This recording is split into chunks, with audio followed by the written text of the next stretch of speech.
Offline customer order అయితే చూద్దామండి. Customer అయితే డైరెక్ట్గా విజిట్ చేశారు, మా లోకల్ కస్టమర్. సో మేడం అయితే అన్ని సీజెడ్ బీడ్స్ చూస్ చేసి నా దగ్గర ఈ కలర్ లేదు హంస, చాలా యూనిక్గా ఉంది ఈ కలర్, సో ఈ కలర్తో వెళ్దాము, యాష్ కలర్ చాలా డిఫరెంట్గా కూడా ఉంది అని చెప్పేసి ఈ కలర్లో కస్టమైజేషన్ అయితే ఇచ్చాను. Ash colour CZ high crush బీడ్స్కి మధ్యలో ఈ పిన్స్ అయితే పెట్టేసి బ్యూటిఫుల్ కస్టమైజేషన్ అయితే చేశాను. గోల్డెన్ స్వరోస్కి పర్ల్స్ తోటి డిజైన్ చేశాను. ఇప్పటివరకు ఈ డిజైన్ ని నేను అందరికి క్రీమ్ స్వరోస్కి పర్ల్స్ తోటి చేశాను, బట్ మేడం అయితే గోల్డెన్ లో కావాలి అన్నారు.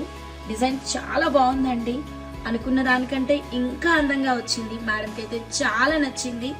ఈ సెట్ వాళ్ళ ఫ్రెండ్స్ ఇలా చూసి మాకు ఇంకా 3 సెట్స్ అయితే వాళ్ళ నైబర్స్ దగ్గర నుంచి ఆర్డర్స్ వచ్చింది. అవి ఎలా వచ్చాయి, ఏం కలర్ లో ఇచ్చారో మీరు తెలుసుకోవాలి అంటే మా నెక్స్ట్ షార్ట్ వీడియోస్ ని మిస్ అవ్వకుండా ఫాలో అవ్వండి. Thanks for watching.